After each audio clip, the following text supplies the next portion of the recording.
యేసు పాపంలో నుంచి కడిగి నిన్ను బయటికి తెచ్చి పరిశుద్ధుడిగా పరిశుద్ధురాలిగా చేయటానికి కదా సిలువనెక్కింది.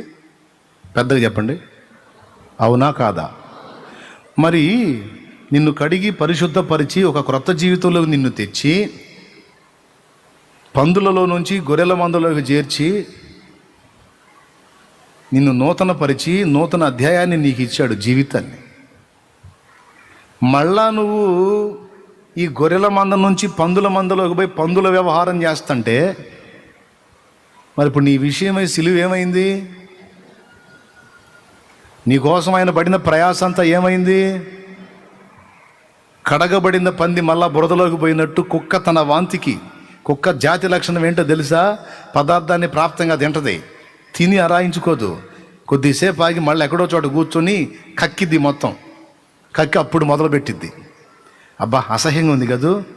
వదిలిపెట్టిన పాపిష్టి పనులు చేయటం దేవుడికి కూడా అంతే ఉంది. ఏం ఆశించి నిన్ను కడిగాను? ఎందుకోసం సిలువెక్కాను? నువ్వు మళ్ళీ ఆ చెడిపోయిన జీవితంలో, ఆ దరిద్రగొట్టు పనుల్లో, ఆ నీచమైన ప్రవృత్తిలోకి, ఆ పనికిమాలిన ఆలోచనలోకి, ఆ పాపపు క్రియల్లోకి, ఆ శరీర కార్యాల్లోకి నువ్వు హాయిగా వెళ్ళి ఫ్రీగా పాపాలు చేసుకోమనే నీకోసం సిలువెక్కింది. బుద్ధి లేదా నీకు? ఎలా వెళ్తున్నావు నువ్వు? ఎలా చేస్తున్నావు నువ్వు? ఎలా జీవిస్తున్నావు నువ్వు?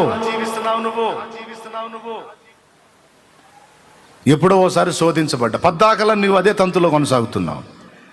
ఏదో ఒక సమయం కాని సమయం, టైం కాని టైము, సందర్భం కాని సందర్భం తేడా పడ్డా, ఎప్పుడో శోధించబడ్డాను. అయ్యో దేవా నన్ను క్షమించు అని మొత్తుకునే పరిస్థితి ఒకటి ఉంటుంది. అరే కాదే, నా కృపని, నా ప్రేమని, నా సిలువని అంత తేలిగ్గా తీసుకొని బరి తెగించి దేవుడు దయగలవాడు, ప్రేమ గలవాడు, కృపగలవాడని బరి తెగించి నీచానికి ఒడిగడుతున్నావే, అసహ్యమైన పాపాల్లోకి వెళ్తున్నావే.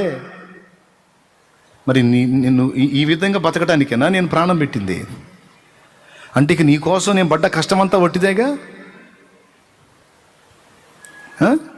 నీకోసం నా సిలువంతా వట్టిదైపోయింది కదా. నా రక్తంతో గడిగితే మళ్ళా పోయి ఆ నీచమైన దానిలోకి వెళ్తున్నావు. నీకు బుద్ధి లేదా? నీ విషయమై నాకు మరలా వేదన కలుగుతుంది.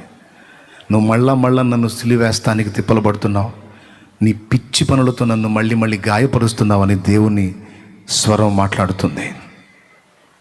నీ విషయంలో నా సిలువ వ్యర్థమవుతుంది, జాగ్రత్త అని మాట్లాడుతున్నాడు. రక్షణానుభవంలోకి వచ్చి మారు మనసు పొంది పాపక్షమాపణ నిమిత్తం బాప్తిస్మం పొంది ప్రభు రక్తంలో కడగబడి మళ్ళా దరిద్రపు పనుల్లోకి వెళ్ళినందువల్ల నీ విషయమైన ఆయన సిలువ వ్యర్థమవుతుంది.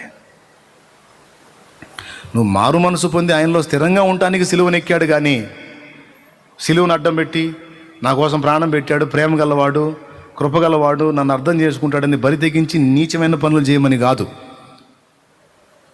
పాపివిగా కొనసాగటానికి కాదు, పరిశుద్ధుడివిగా పరిశుద్ధురాలివిగా మారటానికి పెట్టాడు ప్రాణం.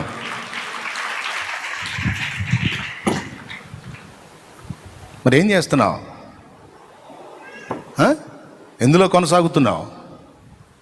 ఈ గుడ్ ఫ్రైడే రోజు మారు మనసు పొందు. పిచ్చి పనులు మానుకోవాల్సిందే. నువ్వు ఏ వ్యవహారంలో ఉన్నావో, ఏ విధంగా తిప్పలు పడుతున్నావో, నువ్వు అక్రమ సంబంధాలు కలిగి ఉన్నావో, నువ్వు వ్యభిచార పాపంలో ఉన్నావో, నువ్వు తాగుబోతుకున్నావో, తిరుగుబోతుకున్నావో, తిట్టుబోతుగా ఉన్నావో, నువ్వు నేత్రాస పాపంలో ఉన్నావో, అశ్లీల చిత్రాలు చూసేవాడిగా ఉన్నావో, నువ్వు ఎలాంటి పరిస్థితిలో దిగజారావో, లోక స్నేహాలు మరిగి దరిద్రపు అలవాట్లోకి వెళ్ళిపోయావో, నువ్వు అందులో కొనసాగటానికి కాదో లవ్ గివ్ అని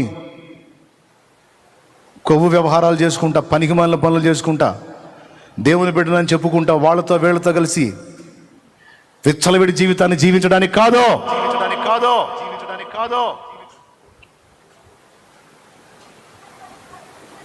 పరిశుద్ధుడిగా పరిశుద్ధురాలిగా నువ్వు బ్రతకడానికి, క్రీస్తు యేసునందు నూతన సృష్టివి కావటానికి సిలువ.